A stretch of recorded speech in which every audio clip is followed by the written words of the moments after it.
Cool. Well, thanks so much for having me in attendance here. And some people already did this, but if you'd like to introduce yourself in the chat, I'd love to just hear about my audience. And hello to Amelia, Victor, Ravi, Ju, Ronan, Emmanuel, Andres, John, and Zoom caller, and Ronan again. So nice to meet you all. So my name is Pranav Gokhale. I'm the co-founder and CEO of Super.tech. We're a quantum software company that spun out of research from the University of Chicago. I was just giving a tour of my space, but that out there is UChicago, and we are headquartered in one of the ancillary buildings.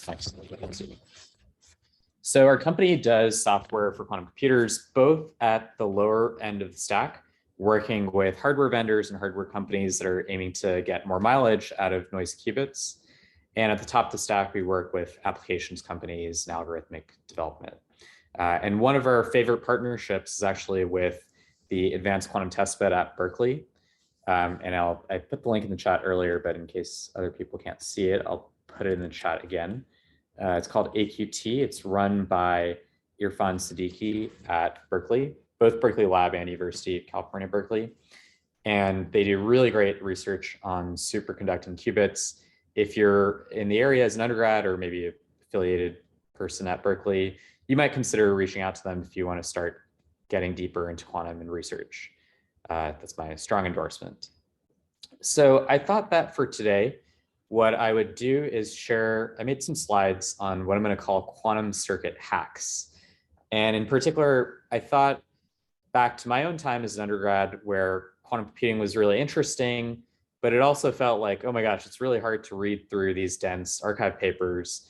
Are there ways for someone with, say, like an undergrad level of experience, maybe just a single class in quantum computing, if even, are there ways for people like that to actually make research strides forward? And the answer is yes, which I hope to convey to you with 3 examples, mostly from my own work pertaining to ways to get more mileage from quantum computing using hacks. And feel free to, at any point, unmute and ask a question. I'm happy to do them live. In fact, I would prefer to have a two-way conversation at points. So I'm going to go ahead and share my screen. And maybe a thumbs up from someone if you can see my screen share. Yep, works. Great, thanks. Cool. So I sort of introduced myself, but just say a little bit more. I grew up in Maryland near the NIST laboratory, got to do research there as a high school intern in quantum cryptography.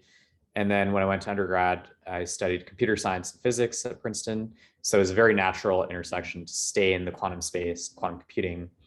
Margaret Martinozzi, who's a computer architecture professor at Princeton, was my main mentor and really helped me get acquainted with how computer science and physics can intersect, especially at the quantum computer architecture level.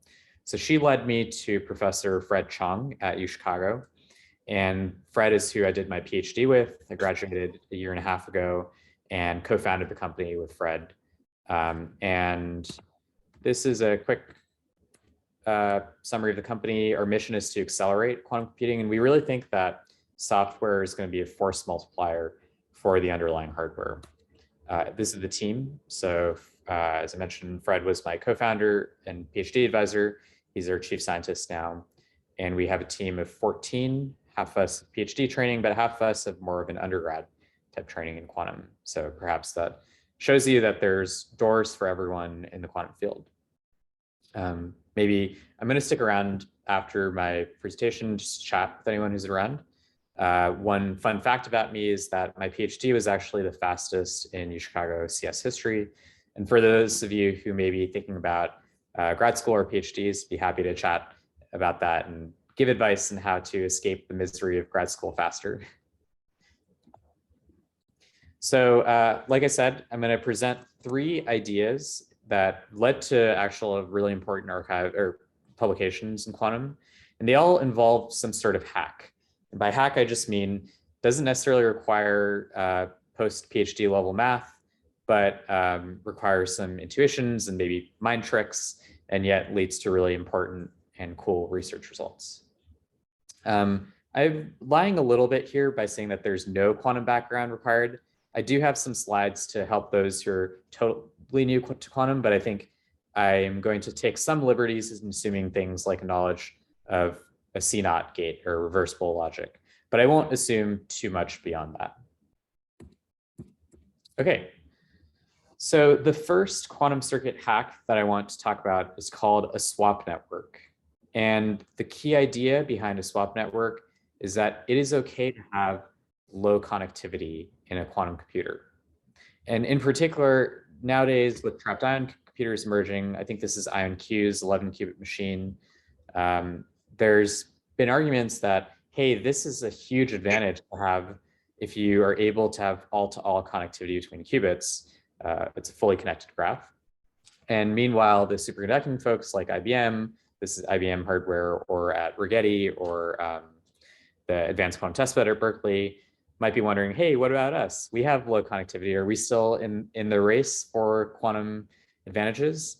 And my hope is to convince you that yes, it's fine to have low connectivity. And in fact, linear connectivity, which is just a line of qubits like this, is actually totally fine as well for important applications. And this is all going to be enabled by the swap network. Now to explain, and this is a 5-qubit linear device that IBM has. So I'm going to explain this by something totally unrelated, it seems. So in particular, let's say that you are pivoting from the Berkeley Quantum Computing Club to the Berkeley Rock, Paper, Scissors Club. And in particular, you want to schedule a rock, paper, scissors tournament for all of your members. So it's like 1v1. And you want it to be a round robin tournament. So in particular, you have n players. Round robin just means every pair of players plays a match.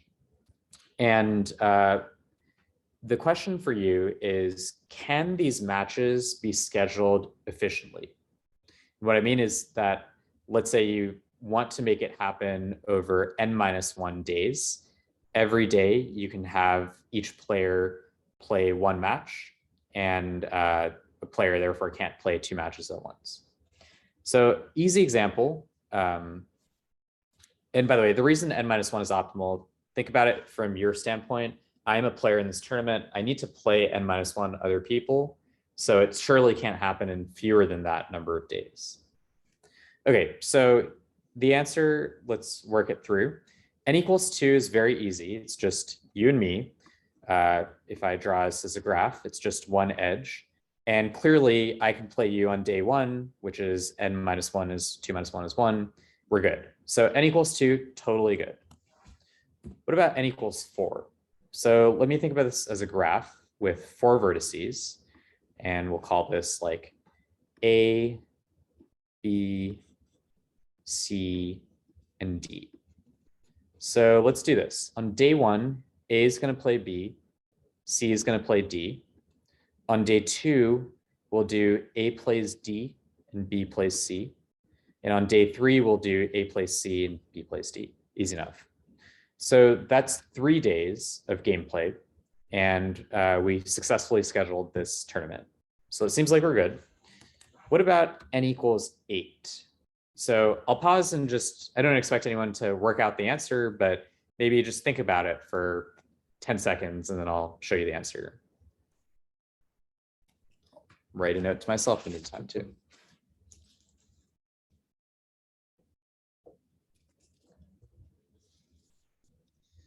Okay, before I disclose the answer, did anyone want to make a comment or take a guess here? Okay, well, go ahead. No, I guess I'm kind of thinking along the lines of, it's essentially you do like n choose 2 divided by n divided by 2, right? So it would be like A choose 2, which would be 28 divided by 4, which gives you 7 days. Yep. And so that, yeah, I agree with everything you said. And then the remaining challenges, can those be scheduled like efficiently? And the answer is yes, based on the math working out for the counting arguments, and also like the order of games can be done. And the best way to see this is as a graph. So this graph has 8 vertices. And as you said, Victor, there's 28 edges, that is 28 links, games that need to be played. And colors denote different days of the week, say. So Sunday is green, let's say.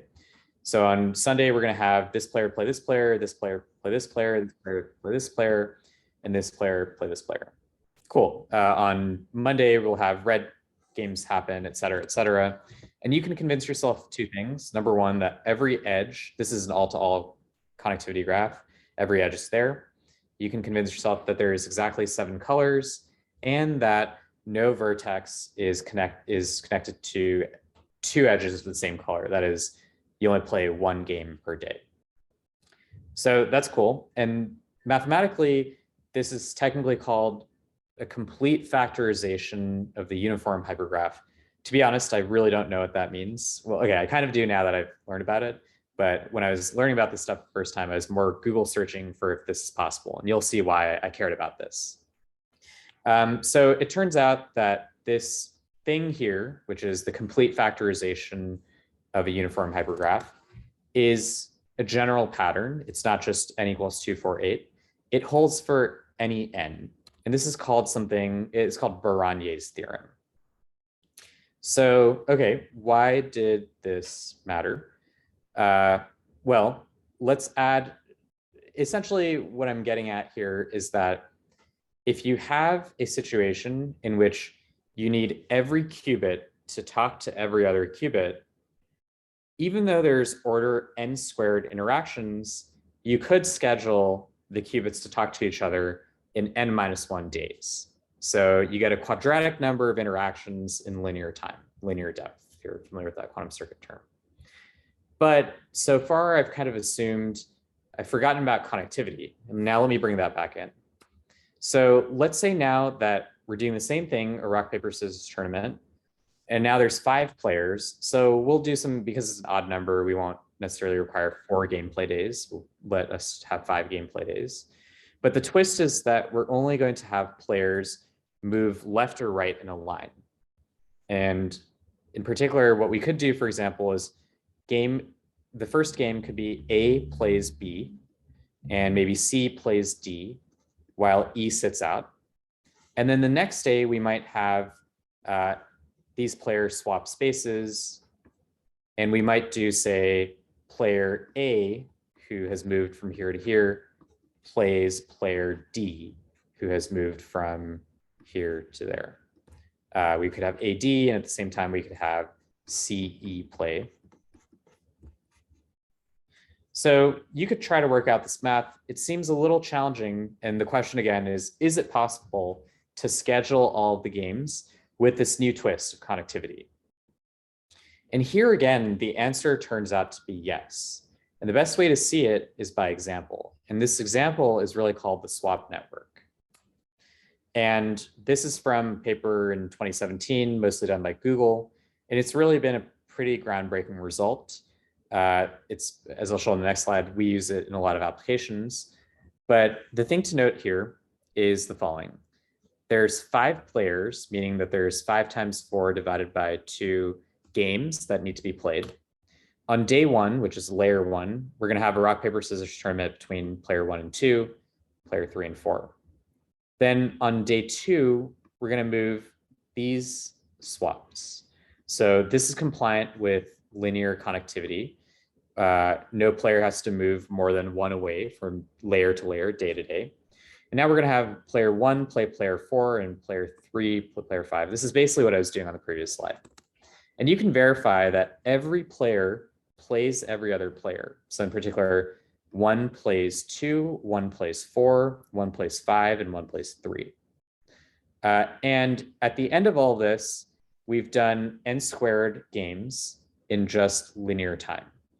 And we were able to do this even with just linear connectivity. We never needed a qubit to teleport from here to here, or here, or here. It's always 1 step at a time. So that's the swap network. And if you've ever been on like a softball or a basketball team, and at the end, everyone does high fives with each other, it's actually the same thing. You have n squared high fives happen in linear time using just linear connectivity. You never have to teleport from one point in your high five line to the other. So that's the swap network. This is useful in quantum chemistry applications, but it's useful elsewhere too. And in particular, this is a paper that we came out with in 2020 called Core Set Clustering on Small Quantum Computers. And essentially, we showed that certain quantum machine learning algorithms, in particular, ones that are useful for k-means clustering, can be transformed into a problem that looks like this. It's a graph structure where it's a fully connected graph. And we care basically about every or almost every edge in the graph.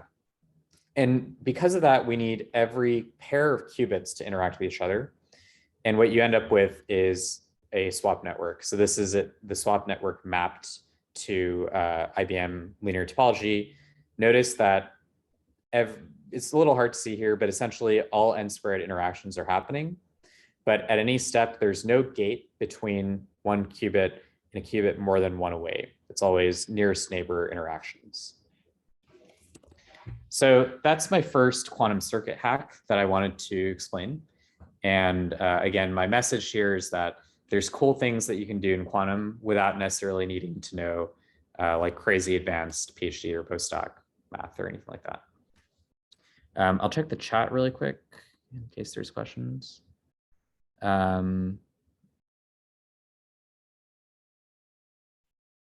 Yeah, when I say qubits talk to each other, it's exactly what Emmanuel said, just doing operations between them and being a little casual in my language.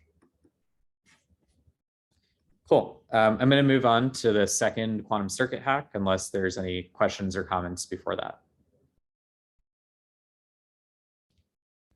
And if I forget at the end, let me show one more paper that we published that is entirely based on this Baronier theorem. Okay, so the second thing I want to describe, well, first, very quick background. I'm pretty sure most people on this call will know this, but quantum computing is centered around reversible computing. If you take the Boolean gates for 2 or 1 classical bit, the only one that is reversible is the NOT gate or the identity gate. And so in order to have practical reversible logic for quantum circuits, we want the C0 gate, which leaves the control qubit unchanged. It's timeline read left to right, but the target qubit is XORed with the control qubit. So in other words, if this is on, then we apply NOT gate to the bottom, which is this. If it's off, then we don't do anything. And then, as you may know, this pattern can be extended to the so-called Toffoli gate, which is just a multi-controlled version of the C0. So C0 is just this, but if we add an additional control, we're just going to say that the controls always propagate through, but if they are both on, which is A and B, then we will flip the result of C. So I'm guessing most people know this nomenclature already, but just a quick refresher here. So what you'll notice is that, and here's a quick truth table. Basically, Toffoli is just the identity transform for most of these inputs, except if and only if A and B are on, which is these 2 rows. In that case, C flips from C to not C as C prime. Okay. You may know that Toffoli is universal, meaning that any Boolean logic can be constructed using basically just the Toffoli gate and some extra ancilla qubits. And so the big question is, this is a very useful gate. How do we actually implement it? And in particular, notice that like C0 gate, you can envision at the hardware level, it's a 2-qubit interaction. You do something between 2 connected qubits, but it is very challenging to do interactions that require 3 qubits at the same time. And so the classic quantum textbook will tell you that the way to do a Toffoli gate is to decompose it into single qubit gates like Hadamard and T dagger, as well as C0 gates. And now these C0 gates, you can figure out how to work with just 2 qubits at a time instead of 3 qubits. So the question that I'm going to pose is, if we have a deeper understanding of the quantum stack, is there anything different and say more efficient that we could do to realize the Toffoli gate? Question mark.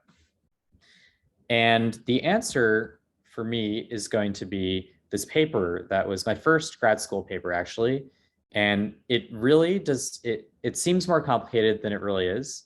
But basically, all I did was say that, hey, actually, you can do a Toffoli gate better if you cheat. And the way that we're going to cheat, quote unquote, is by using not a qubit, but a Q-trit. In particular, trit is a ternary digit. So instead of just being the 0, 1 subspace, you have, which is binary, you have 0, 1, and 2. And by the way, the reason that this is appealing on quantum computers is that there's actually nothing inherently binary about superconducting qubits or trapped ion qubits or neutral atom qubits. They have multiple levels, and a qubit is just truncating to the bottom 2. So we could, up to some approximation, just as easily truncate to 3. Okay, so without further ado, this is how we envision doing a Toffoli gate. So essentially, we're going to use color coding here. And I'm going to describe 2 gates. So x plus 1 is going to do the following. It's a gate that takes a 0 to a 1.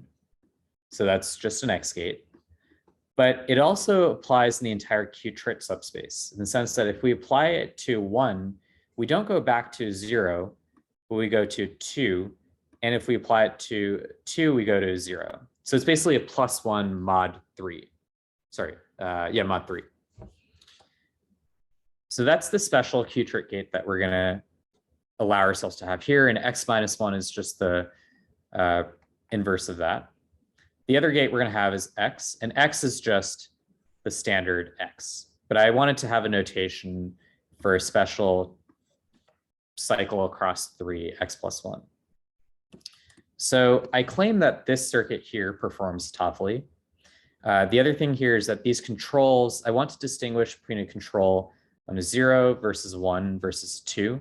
Normally, the convention is that if it's an open circle, that's a control on 0.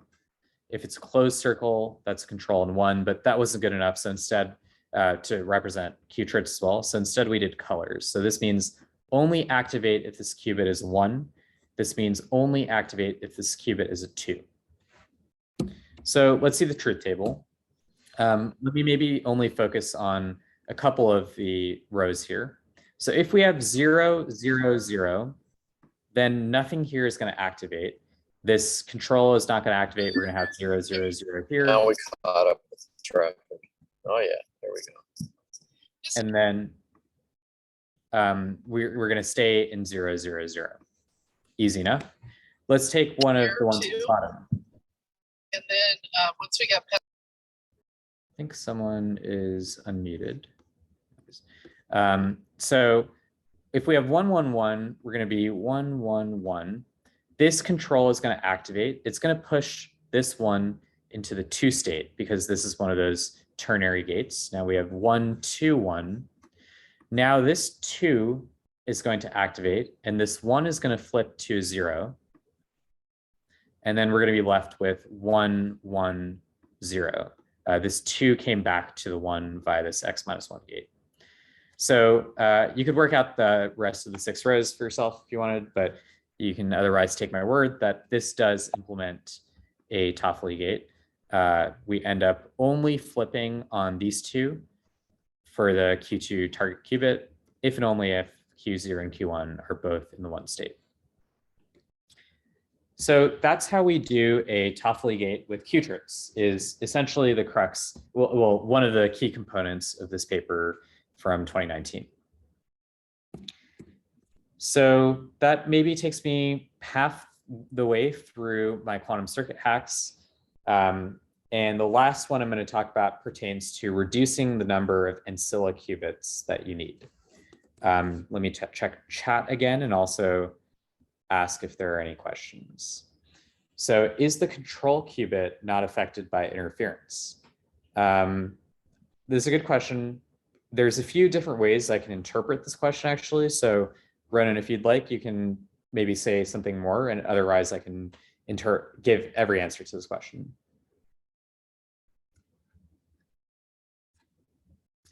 So I can go ahead and for my own particle exercise.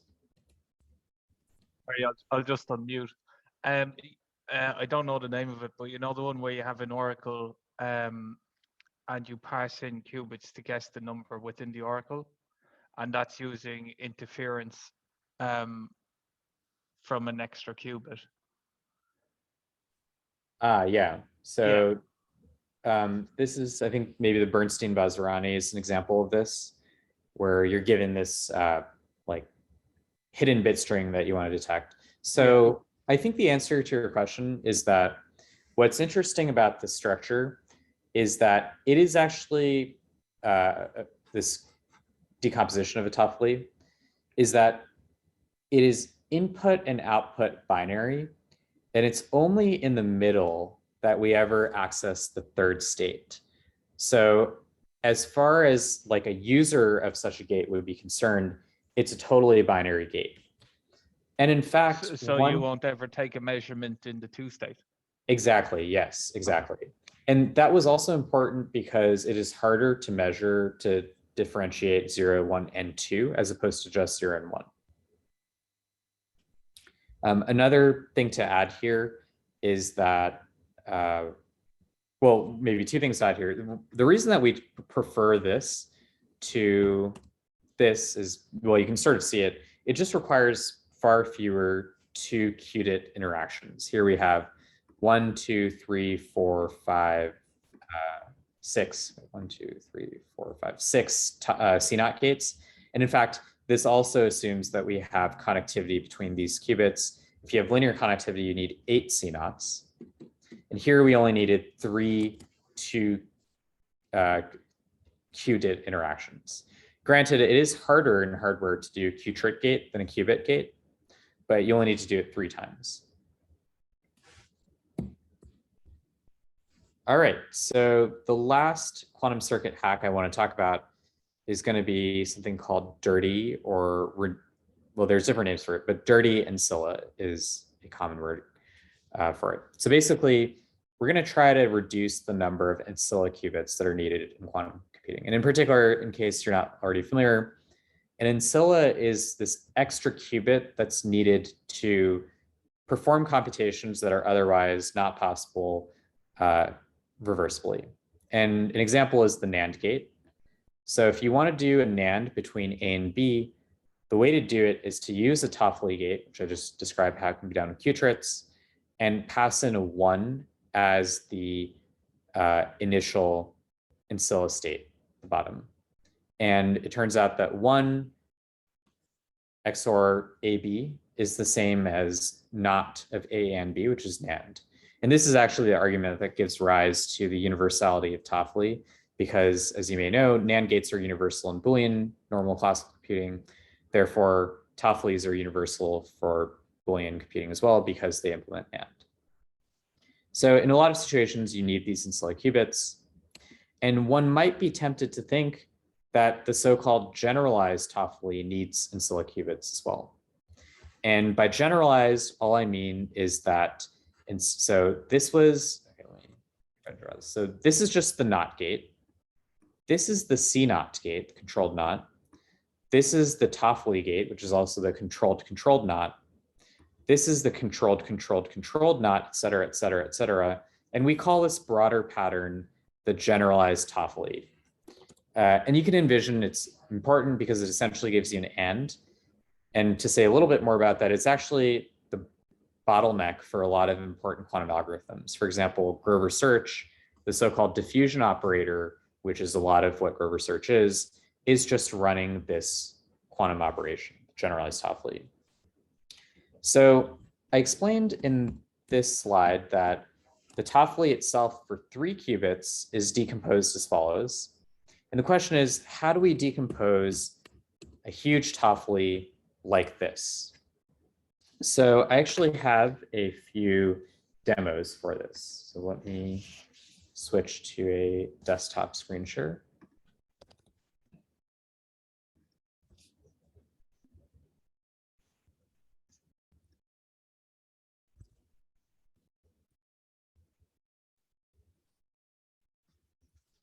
All right, So this is what we want to implement.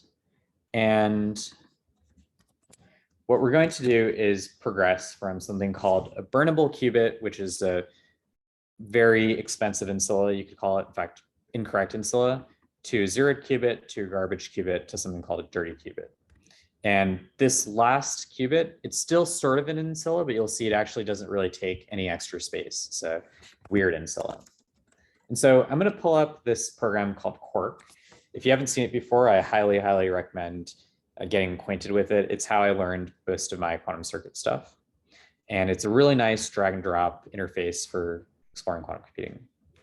So let's not work at this huge Toffoli gate. It's a little hard to visualize. And let's instead just say that this is the gate that we want to do.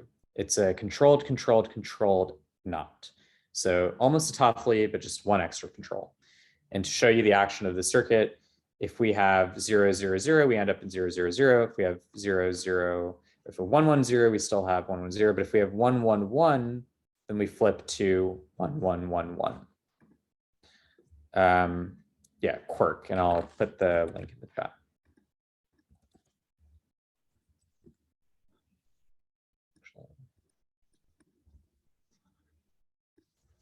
Cool. So this is what we want to implement.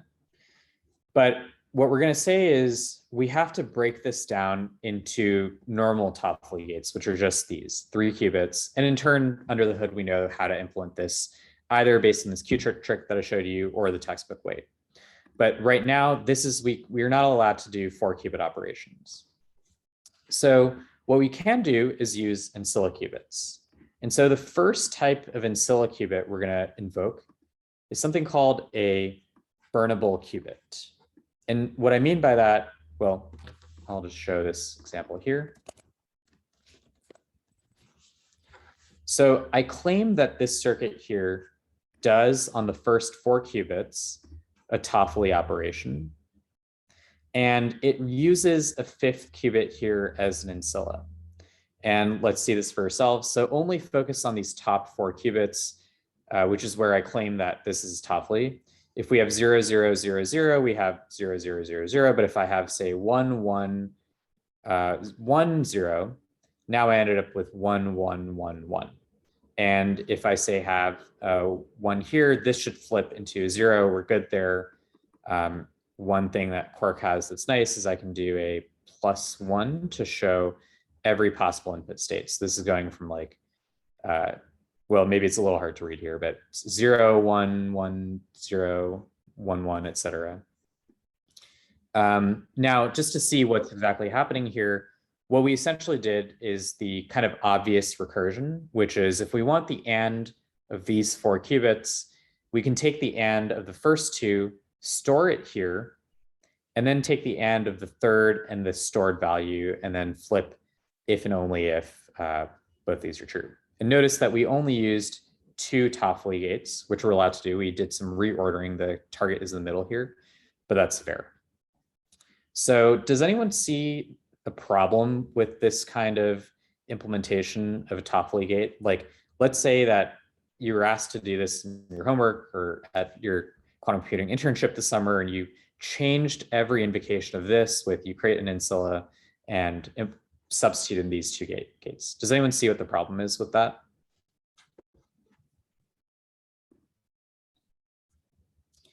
So the answer is basically that this is not actually implementing the Toffoli exactly.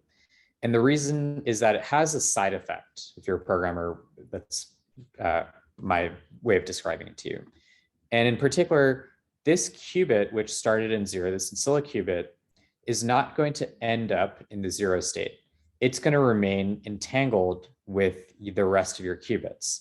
And that's going to cause bugs. It's going to mean that you have to keep track of 1 extra qubit and so forth. And so this is not actually violating or respecting the contract of using ancilla qubits. We got an ancilla qubit, but we didn't return it to its original state. And just to give an example of that, if we have 1, 1, 1, then the ancilla qubit ends up in the 1 state. It should return back to the 0 state. And so burnable bit is like if you could really just destroy the ancilla and not return it to the 0 state. And this is what it looks like for 1, 2, 3, 4, a 7-qubit control Toffoli. So the next thing I'm going to show is called a zeroed qubit. And this time we're going to respect the programmer's contract and take the qubit back to the 0 state. And essentially all I had to do is add an extra Toffoli at the end. And the way to verify this is, let me do the example that didn't work. If I have 1, 1, 1, all the controls are on. Now we do flip the target to the 1 state, from the 0 state to the 1 state, but notice that we allowed the initial state, which was 0 for the ancilla, to remain 0. So in this case, we're actually respecting the ancilla. It can be used in other computations because now it's unentangled with the rest of the input. And just to see more conceptually what's happening, we basically did the same thing here. We stored the intermediate result of A and B here, and then we use that to end with C to put in the target. But then at the end, we undo our work. It's reversible. We again apply A and B to as an XOR here, and then it returns to the 0 state. Okay, so that's the normal way that we would construct a larger multi-controlled Toffoli, a generalized Toffoli, and you could recurse. The problem is that this is going to take a lot of ancilla qubits. And so one thing that is really clever that was invented by Craig Gidney of Google, and that's where these diagrams are from, is using either a zeroed or a dirty qubit. So now I'll show this version. So what's different here? Not that much. It still only requires, like, we have 3 layers here for the zeroed qubit, and now we have 3 layers here. But the difference you can see from these diagrams is that previously with the zeroed bit, we have to assume and know that the ancilla qubit starts in the 0 state. But what if we don't know what state the ancilla is in? Is it still useful to us? And I'll explain why we are going to assume that we don't know the state of this qubit. So in this case, what's really happening is we're doing something called toggle detection. And it's really strange, but basically, let me first show an example. If we have 1, 1, 1, cool, we did the Toffoli. And if I change this to 1 and now flips to 0, you can check the other states as well. But it's not sensitive to what this qubit is doing. And in particular, let me give this some random state. So if you see the block sphere here, this qubit is going to trace the entire block sphere. And notice that at the end, it's the exact same state. So it's just doing some random movement. And if I try the 1, 1, 1, this qubit is still always going to be doing something, whatever the initial state was, and it's returned to that initial state. Although in between, it can be doing something quite different. As long as it comes back to the initial state, we're happy. And it's a little hard to see why this works at an intuitive level, but one way to think about it is that we're going to, on the target qubit, which is here, only flip if and if the following 2 things are true. First, we're going to need these 2 qubits to be on. That'll cause it to flip once. But then if both of these qubits, you can sort of work out the truth table. If both of these qubits are on, then we're actually going to flip an additional 2 times. And that means we flip 3 times. We are always going to flip an odd number of times, basically, if all these are on. If this one was in the 1 state, it kind of changes the parity of this math, but it still means that we only flip an odd number of times here if A and B and C are true. And I think this like Boolean algebra kind of takes that point across. But there is a catch here, which is that although we are now resilient to starting in any unknown state, we didn't honor the contract of returning this qubit to the initial state. So as an example, well, maybe what I'll do is just show here that x1, the initial state, becomes x1 plus ABCD. So that's kind of bad. So the final thing that we can do is it requires 4 layers, 1, 2, 3, 4. And I'll show an example here. this is, in my opinion, God's given Toffoli gate to us. So in particular, if you work out the Boolean algebra, you can find that no matter what this qubit is in its initial state, I'll make some random gates here again, it's going to come back to the same initial state. And I can put block spheres to help you visualize this. So it's starting like tracing this angle, and you can see it does the same thing at the very end, and it's still doing a Toffoli gate. If we have 1, 1, 1, this 0 flips to a 1, and we didn't do anything here. So x1 returns to x1. Previously, x1 was going to x1 plus ABCD, and it did cost us an extra layer. And this trick ends up being called toggle detection. So here's the gallery again of what's going on. Initially, we claimed a burnable qubit where it starts in 0, and we don't care what it ends up in, but that's kind of wrong. It violates the Ancilla contract. If we do a normal Ancilla qubit, we start in 0 and return it to 0. If we have a garbage qubit, we don't need it to be in the 0 state initially, but we destroy the state at the end, and that's bad. So finally, this one is the correct one, where we don't know the initial state of the Ancilla, and we can still use it as an Ancilla qubit, and we restore it to its initial state. So why does this matter? 2 reasons. The first is that imagine that you have a 1,000 qubit quantum circuit, and at some point you need a 10 qubit multi-controlled generalized Toffoli. So one strategy would be to take a lot of fresh qubits and kind of malloc them, if you're familiar with C, for Ancilla, and that would be the zeroed qubit strategy, but that costs qubits. The other thing you could do is use a qubit somewhere else in the circuit, even if it's being used in some other operation, but is currently idle. And if you can do that, then you can use a dirty qubit, because you don't necessarily need to know that that random qubit somewhere else in the circuit is in the 0 state or not. You can just borrow any dirty Ancilla and use it to do your computations. So although this claims to show here that it cost us 1 qubit, in practice, it's totally free, because you can just borrow from yourself in some other subroutine in a quantum computation. And the other thing is that this is more error resilient too. This kind of assumes that the qubit is perfectly initialized to 0, whereas here we don't assume any perfect initialization. It can be in any state that we might envision. It doesn't even matter because it's resilient. So that's basically the last quantum circuit hack. And if you're curious more, I'd encourage you to read this blog post called Constructing Large Controlled Knots. And then the last thing I'm going to say is that actually this paper that I mentioned, the Qtrit paper, we realized that Qtrits can actually be another way of getting to having 0 Ancilla. Dirty qubits is one way of having 0 effective Ancilla. But essentially what we do is we construct this recursive tree structure that gets us to having a generalized Toffoli using no Ancilla and logarithmic depth. And so the Craig Gidney work that I just showed of using dirty Ancilla, it requires 0 Ancilla because you borrow from yourself, but it has pretty substantial linear depth, the high constant. And our work found that you can have logarithmic depth with 0 Ancilla if you allow yourself to use Qtrit states and controls. So that's it for me. I hope I conveyed that there's ideas in quantum circuits and quantum computing that don't necessarily need like a PhD level of knowledge, but if you dig into solving puzzles and thinking about cool tricks you can play with maybe challenging some of the conventional wisdoms of quantum computing, there's interesting research to be done. So I'll pause there for questions and also see the chat again.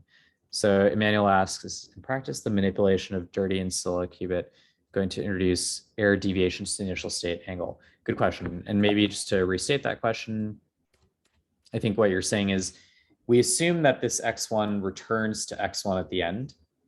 And in practice, because we operated on it, it is not going to be in the x1 state necessarily. And I have 2 thoughts on that. The first is that this is sort of envisioned more of as a fault tolerant future application where all gates are effectively perfect, in which case we don't have to worry about that. But even if not, it turns out that sometimes, in fact, oftentimes, it's better to let a qubit be subject to a gate than to be just sitting idle. And this is a technique called dynamical decoupling. So believe it or not, it may actually be preferable to involve some random qubit elsewhere actively in a computation than to let it sit idle, because idling qubits are bad, and active qubits can be protected from errors because of something called dynamical decoupling. But it is true that there's a solid chance that we accumulate some extra error if the dynamical decoupling effects don't outweigh gate errors. So Ronan asks, is there much uptake in the big providers, Microsoft, IBM, Google, for the Qtrits? Our company has had conversations with at least 3 superconducting hardware companies on doing Qtrits. The one I can publicly say is, actually 2 I can say are IBM and the Advanced Quantum Testbed at Berkeley. They're both actively working on these techniques. The problem is basically that things are hard enough with qubits only. And when you do Qtrits, you have to have more complicated gates, more complicated pulses. But they are already in use on both IBM and Advanced Quantum Testbed systems for 2 uses. The first is measurement. And I kind of lied earlier when I said that it's harder to measure 0, 1, and 2. Or maybe I didn't lie, but I can nuance that statement more. It is harder to measure 0 versus 1 versus 2 versus just 0 and 1. But because of a technique called excited state promotion that IBM introduced and AQT does as well, it is actually better to have the ability to differentiate the 2-state. And basically what they do is they do only qubits, but at the end, they try to push all the 1 states to 2 states because it's easier to distinguish a 0 from a 2 than a 0 from a 1. The other thing that a lot of these companies, I think Rigetti is another example, do with Qtrits is that when they implement 2 qubit gates, they actually involve Qtrit states in the fundamental interaction for that 2 qubit gate. So under the hood, Qtrits are already in use.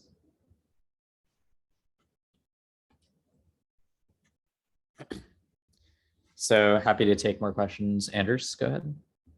Yeah, thanks. So I have some questions about the Qtrits still, like, especially when you said you're trying to implement the X+1 and X gate at the same time. So in my understanding, how an X gate was implemented was you raise or shift the energy level for the 2 states. So when you drive the 1 state up and it doesn't get to 2 state and it falls down to 0 state. But then when you have the X+1 gate also implemented, that's assuming that your 2 state is not shifted, right? Otherwise, you cannot drive your 1 state to 2 state. So given these 2 scenarios, I was wondering how these 2 gates can be implemented at the same time. Yeah, good question. So first answer is that they're both still unitary operations. And so we know, like, at a principles level, they should be possible. The X+1 gate that cycles actually has to decompose to something a little more fundamental, more or less because of what you just said. And we have a follow-up paper that I can try to find and link to the chat that describes exactly how to achieve this gate, but it has to decompose into something more fundamental. In particular, if your goal is only state transfer, one way you could do it is have essentially a microwave frequency that's at the 0-1 transition. So that bumps 0s to 1s, that's good, but it also bumps 1s to 0s, which is bad. But then if you, after that, have a 0-2 transition at the right frequency, and I forget the exact sequence, but you can sort of arrange the order of these transitions so that it ends up doing a cycling. And in fact, I have a paper where we do the state preparation, not the gate version of this, and demonstrate exactly this kind of cycling business. Let me just put it in the chat.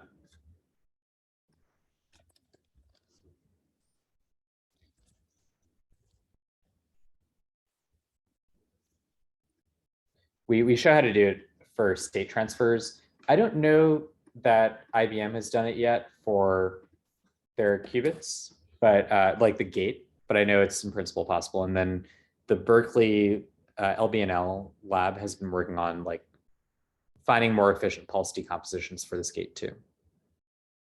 I see. Thank you.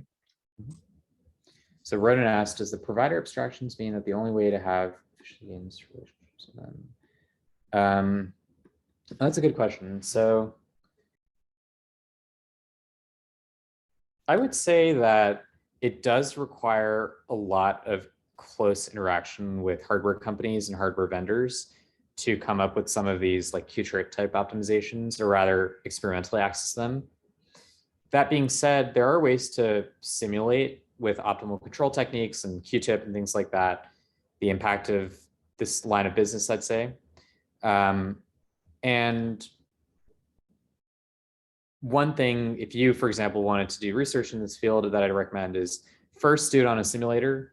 Go to hardware players, show your simulated results that you worked on classically. Like, for example, there's classical algorithms called GRAPE that apply to quantum systems, but show how to engineer the quantum systems better. And that will buy a lot of credibility. And that's honestly was our approach. When we talked to IBM about doing things in their system, first we showed that it's possible in theory, and then they let us do it in practice.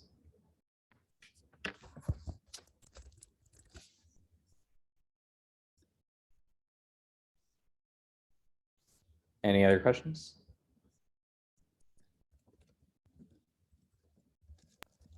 What's been the biggest challenge you encountered as a founder of a startup? Good question. So probably the fact that these days, 80% of my work is not technical, actually. It's more fundraising, it's legal, it's accounting, it's doing taxes. And not that I'm doing the taxes specifically, but it's interacting with accountants, interacting with lawyers, interacting with recruiting people, things like that.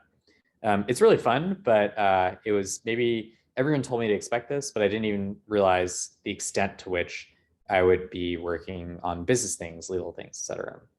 And I will say, stay tuned. In maybe 3 weeks from now, we will have a pretty exciting announcement. I wish I could say it right now, but I can't yet. But maybe I'll try to remember to email Victor and Amelia to let you guys know. You can share the news with your group internally as soon as I can, but I can't say anything yet. Sorry, that's so cryptic. But No, that's awesome. Yeah. Is there contact information you would like to share here that if people want to reach out to you, they could? Absolutely. I'll drop my email address in the Awesome. chat, and you're always happy to respond to people over email. Yeah, that's great. Thank you. Yeah, there was. Oh, there's more. Are you like low on time? Do you have to head out at a specific point, or are you okay answering a couple more questions? I'll head out in 5 minutes just to order dinner for the company, but yeah, I can stick around for 5 minutes. Okay, cool. Yeah, there are a couple of questions in the chat. Sure. What's the motivation for this quantum communication? So we're a quantum computing company, and we haven't really worked on communication teleportation stuff yet. We do work on sensing as well. But I'd say a fundamental issue we're trying to solve is make quantum computing happen practically sooner than otherwise possible. In general, our view is that quantum computing is coming, and it's a matter of when, not if. But the standard technology roadmap seems to point to signs that it would take maybe 10, 15 years to be practical. And we want to make that happen 5 years sooner. And so our vision in general is that, well, the physicists will work on their hardware roadmaps, which are really important. But if you can multiply their efforts with software, then it's like having the entire era of quantum computing happen 5 years sooner. And so that's the problem that we're solving. I just wanted to kind of understand, because you've gone the direction of Qtrit, right? Which is in its, three-dimensional basis rather than three-level quantum system. And you're trying to build it, and Qtrit is built on top of a qubit, essentially. It's the measurement, really. What I'm trying to understand is that you said that you're trying to bring the quantum computing earlier to the masses as opposed to 10 to 15 years. What I'm trying to understand is that in what way? What is it that, I mean, these are, bunch of algorithms, right? There's the Foley gate, what we just looked at, reversible quantum computing. What is it different? What is it that will make it come faster than opposed to a qubit? I'm missing the bigger picture as well as the lower picture here. And just maybe I don't have that background in the sense that, but from what I understand and from what I know, I'm just struggling. If you could please summarize it and really break it down for me. Thank you. Yeah, sure. So in some ways, I think maybe one day I'll come back to do another talk. It's like a topic unto itself. My focus here, well, okay, I'll work backwards. So at a high level, quantum computing requires operations. And let's say to get a good result, you're going to need to run 100 operations. But the problem is that each of those operations are not perfect. They have some 1% error. And so if you do that math, 0.99 raised to 100 or 1000, you get a bad result. And so what I do in my research and what our company does is two things. The first is to make it possible to run quantum applications with fewer operations. And the second is to make every operation more efficient and more reliable. So with things like this Toffoli decomposition or with qubits, those are techniques that basically make it so that instead of your operation happening with 99% accuracy, it's going to happen with 99.9% accuracy. The other kind of optimizations that we do is reducing the number of total operations that are needed in the first place. Whereas previously, someone might have thought that you need 1,000 operations to run a quantum circuit. With our compiler, you only need 100 operations. And that's because of things like the swap network, which is my first example. And so when you combine these things, essentially, as a startup and as a researcher, our vision is that if you run something through our software stack, it gets a quality of result that is orders of magnitude better than otherwise possible. And so when we talk about having quantum applications, it's going to take very high quality operations and as much optimization as possible in reducing the number of operations needed. And that's really what not just our company, but a lot of research and work in the quantum field is about, to make quantum machines more reliable so that they can be used practically at all. And I think in some level, that's just what I've shown here are just individual techniques that build up to either improving each operation's quality or reducing the number of operations that are needed. But the bigger picture here is just improving the reliability of quantum computing, therefore making it faster, better, cheaper. So essentially what you're saying is you're involved in error correction and optimization of the actual circuit. So taking fewer steps and reducing the error. Is that correct? Yes, Yeah. we would call it error mitigation, but yeah.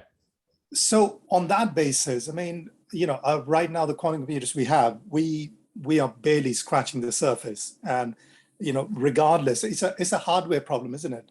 I mean, because you need X amount of qubit just to maintain the error correction itself, right? And regardless, until we have, because this is all simulation, until we have the base, and also, I mean, error itself, if you look at it in the quantum computing, it's a probability of the amplitude itself.